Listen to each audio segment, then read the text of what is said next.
About 4 years ago, I went down to Mississippi. As you can see, Mississippi is a long way away from New York. And when you're driving down the highway, you begin to see weird trees. And there's the kudzu vine that grows everywhere. There's so much land that people just leave things abandoned, and it doesn't get in anybody's way.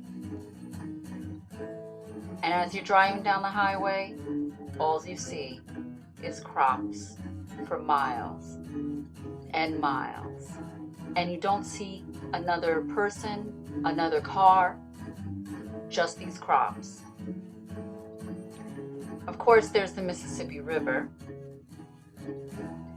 There's me next to the Mississippi River. So what is Mississippi famous for? Well, cotton is king, and also slavery. And what else? What's the music that's playing? The blues. Here you have Muddy Waters, who's a blues musician, and he himself wasn't able to escape having to work on the cotton fields. Civil War, many battles were fought there too, and they even have a cemetery for the soldiers that fought against the South. And they have abandoned properties and abandoned properties, and the buildings just fade. A typical street looks like this. Typical buildings look like that. You don't even know if it's been abandoned or not. And yes, you do see cars in the front lawn. A lot of people live like this because Mississippi is a very poor state, and many people in Mississippi are very poor. This is a typical street scene.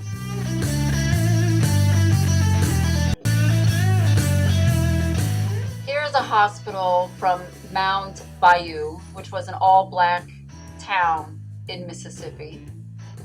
And as such, it had a separate hospital for all of the residents, as well as black-owned restaurants, stores, different types of businesses.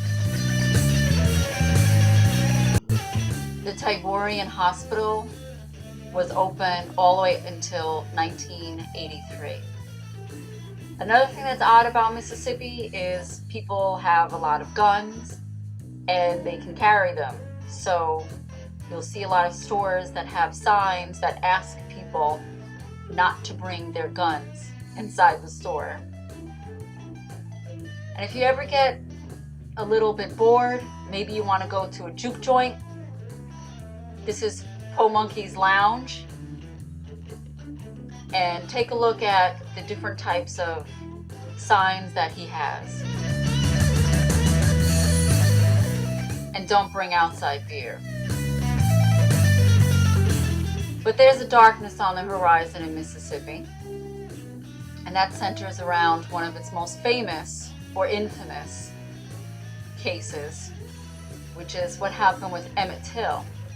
And we're going to read about Emmett Till.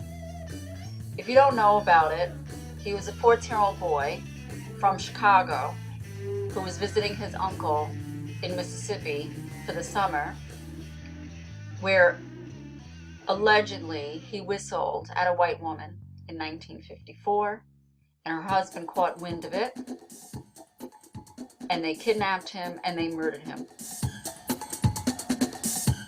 This is what's left of the store where he allegedly whistled at the white woman. It just sits there, abandoned. This is the courthouse where the trial was set. And this is the marker about the trial. The two white men who murdered Emmett Till were found by an all-white jury to be innocent, and they walked away. Emmett Till helped spark the civil rights movement because of that. Here's a picture of the Reverend Wheeler Parker, and he is Emmett Till's cousin. He came down with Emmett Till from Chicago, and he was with him during the day when Emmett apparently whistled at the woman, and he was also there in his uncle's house when Emmett was kidnapped. Finally, while I was in Mississippi, this is the place that I had to stay in. Don't be jealous. And this is where I got my first taste of Kool Eagles.